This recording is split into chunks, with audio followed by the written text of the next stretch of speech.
చూడు స్వామి అని ఆవిడ స్తోత్రం చేస్తుంది. అలా ఇప్పుడు ఇది చదవకుండా ఉండలేక నేను చెప్తున్నాను.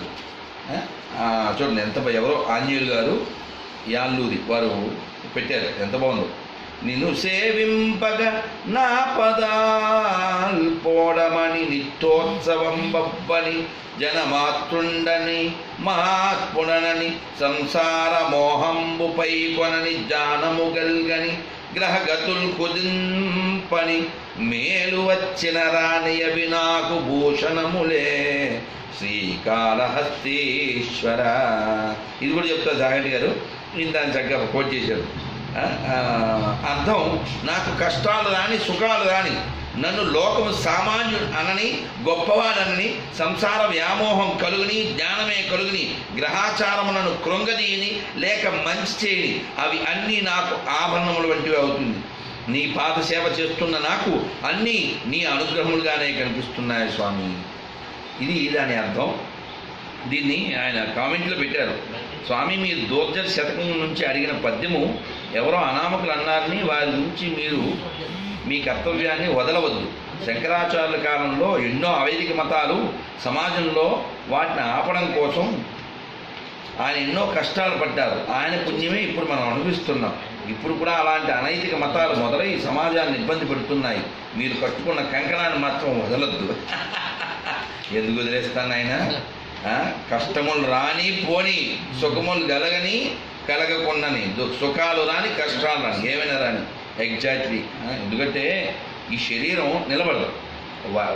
యోగ వాసిష్టంలో చెబుతారు ఏమంటే ఈ శరీరం పడిపోయేది. దీని అల్టిమేట్ ఏంటి? ఉండదుగా. నువ్వు దీనికి పౌడర్ రాస్తావు, ట్యాక్స్ కొడతావు, ట్యాక్స్ కడతావు, అవునా? సాక్స్ కడతావు.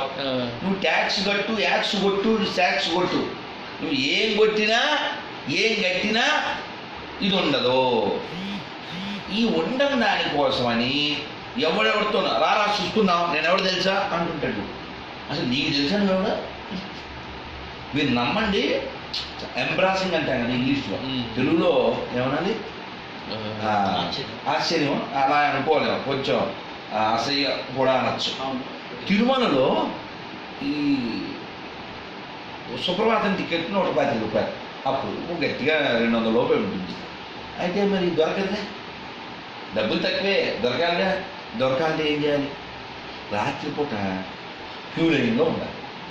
ఆ క్యూ లైన్ తెరవడం, ఆ గేట్ దగ్గర ఉండాలి కాపలా. వాడు తలుపు తీయడు, లేదు తలుపు తీసాడు, అందులో ఉండాలి. ఏమే అది రూమ్ కాదు, ఉత్త ఐరన్ గ్రిల్స్, అందులో ఉండాలి. సో మేము వెళ్ళేసరికి అది మూసి, అదే ఆ గ్రిల్ కూడా బయట అట్ట వేసుకుని, దర్శనానికి కాదుండో టిక్కెట్కి నేను చెప్పేది.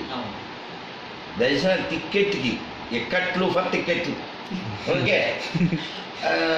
అట్ట వేసుకుని పడుకున్నాం బయటే, ఆ క్యూ లైన్ బయట ఓపెన్ పడుకున్నాం. పొద్దున్న ఎప్పుడో ఆ శబ్దం వాళ్ళకి పాప కూర్చున్న వాళ్ళు కూర్చున్నట్టు మేము అలా లేచాం, క్యూ లైన్లో ప్రవేశించాం. ఈ క్యూ లైన్లో ఉన్న వాళ్ళలో ఒక ఫ్యామిలీ ముందుంది, అందులో వాడు ఎవడో ఒకడు వెనకాల ఉన్నాడు. మీరు నమ్మండి, ఈ వెనకాల ఉన్నవాడు మా వాళ్ళు అక్కడ ఉన్నారండి, అక్కడ వెళ్ళిపోతామన్నాడు. మీరు నమ్మండి, 70mm మూవీ. ఏంది తెల్లారగట్ల 6 కూడా అయిందో లేదో అసలు అంటే ఏంది, మీ వాళ్ళు ఉన్నారని అని మేము రాత్రి నుంచి ఇక్కడ పడిగాపులు కాస్తే నువ్వు దూరుతావా? నువ్వు అది ఏంటో ఎక్కడికో వెళ్ళిపోయి ఎవడనుకున్నారా నువ్వు? రా మా ఊరు రా, నేను చూపిస్తాను. నేను ఎవడు? అసలు నువ్వు ఇక్కడికి ఎందుకు వచ్చావు? నువ్వు తిరుమలకి ఎందుకు వచ్చావు? పాపం పోలీసు ఆయన తిరుమలలో అంత రుబాబు ఉండదు. పోలీసు యాజ్ ఏ డ్యూటీ ఉండాలి తప్ప కటువుగా ఉండరు. ఎవడో పరిమాణంలో ఉంటే ఉండొచ్చు. పాప ఆయన లాఠీ పట్టుకుని ఏంది ఆ గొడవ ఉరిబడి అని పాపం చాలా మెత్తగా ఆ గ్రిల్స్ పైన కొడుతూ ఏదో ప్రయత్నం చేశాడు. నేను ఆశ్చర్యపోయాను, తిరుమలకి ఎందుకు వచ్చారు వీళ్ళు? దర్శనానికి కదా, భగవంతుడి దర్శనం కోసం ఆత్రంగా ఎదురు చూడడానికి, ఎవరితోనో గొడవ పెట్టుకోవడానికి కాదు కదా. అంటే చాలామంది తిరుమల వస్తున్నారు, కాళహస్తి వెళ్తున్నారు, యాదగిరిగుట్ట పోతున్నారు, భద్రాచలం పోతున్నారు, బద్రీనాథ్ పోతున్నారు, కానీ లోపలికి పోవట్లేదు ఎవరికి. అంతా బయటే. గమనించండి. ఎలా అంటే మరి ఇది వాడకూడదు కానీ తప్పదు, తమ్ముడు ప్యాకెటే అలా తయారైపోయారు.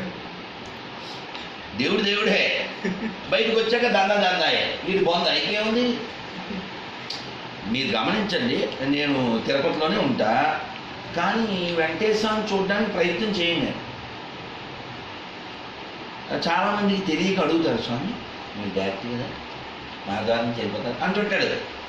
మీకు తిరుపతి కదా, మీకు స్పెషల్ దర్శనం ఉంటుంది కదా అని అంటాడు. ఏముండదు. నేను గుంపులో గోయిందా, అది కూడా ఆయన పిలిస్తే వెళ్తా. ఎందుకని ఆయన బిజీ, మనం కూడా బిజీ. ఎందుకు ఆయన డిస్టర్బ్ చేయడం? అందుకని ఆయన ఎప్పుడైనా చూడాలనిపిస్తే ఎవడో ఒకడిని ఆయన ప్రేరేపిస్తాడు. ప్రభు కొండకి వెళ్దాం ప్రభు, ఇవాళ మంచి దేవుడు ప్రభు, ఇవాళ ఉత్సవం ప్రభు, పొన్నం ప్రభు, ఎవడో కూడా వస్తారు పిల్లలు. రైట్, ఏ బండి మీద వెళ్ళిపోతాం బస్సులో. ఆ వెళ్ళేది ఏదో క్యూరియన్లో వెళ్తాం. రికమెండేషన్లు, ఫోన్లు ఏవి చెయ్యం. ఎందుకని? అసలు కష్టపడకపోతే నీకు ఇష్టం ఉన్న విషయం ఎలా తెలుస్తుందిరా? నువ్వు కష్టపడితేనే నీకు ఇష్టం ఉందనే విషయం తెలుస్తుంది. అందుకని నీకు ఇష్టం ఉంటే కష్టపడు. సరదాగా అంటుంటాను, what the meaning of love? తెలుగులో ట్రాన్స్లేషన్ చెప్పకూడదు, ఒప్పుకోడు. ఇదే తెలియతే తెలుగు ట్రాన్స్లేషన్ చెప్పవు. లవ్ మీన్స్ గివ్, ఇవ్వకపోతే కొవ్వు, నీకు వస్తున్నావు. అదేనా? సో ప్రేమ అంటే కష్టపడ్డాము, సుఖపడిపోవాలి, అందుకని ఫోన్లు కొట్టారు. ఏం కాదు.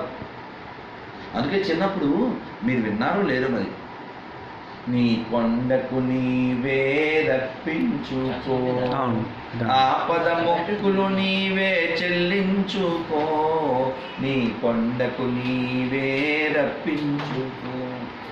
మా ఓపిక లేదు స్వామి, నువ్వే ఎట్లో కాస్త మమ్మల్ని పైకి లాగుని. అలా భగవంతుణ్ణి ఆర్తితో అడగాలి, ఆర్తితో వెళ్ళాలి. ఆ క్యూలైన్లో ఆ కష్టపడడం ఇదంతా కూడా తపస్సు. కొండకి మెట్లు ఎక్కడం తపస్సు, ఉపవాసం చేయడం తపస్సు, భగవంతుడి కోసం అవమానింపబడడం తపస్సు. మీరు నమ్ముతారా? 2015 అనుకుంటా, మధ్యాహ్నం 2 చిల్లరకి క్యూలైన్లోకి వెళ్ళాం. ఎప్పుడు వచ్చాను? మర్నాడు పొద్దున్న వచ్చాం. నమ్ముతావా? పాసి బట్టలు మార్చుకోవడం. మనం రూమ్లో ఉన్నావా? మీరు నమ్మండి, ఏ బట్టలు. మధ్యాహ్నం వెళ్ళాము, క్యూలైన్లో ఇచ్చారు, తిన్నాం.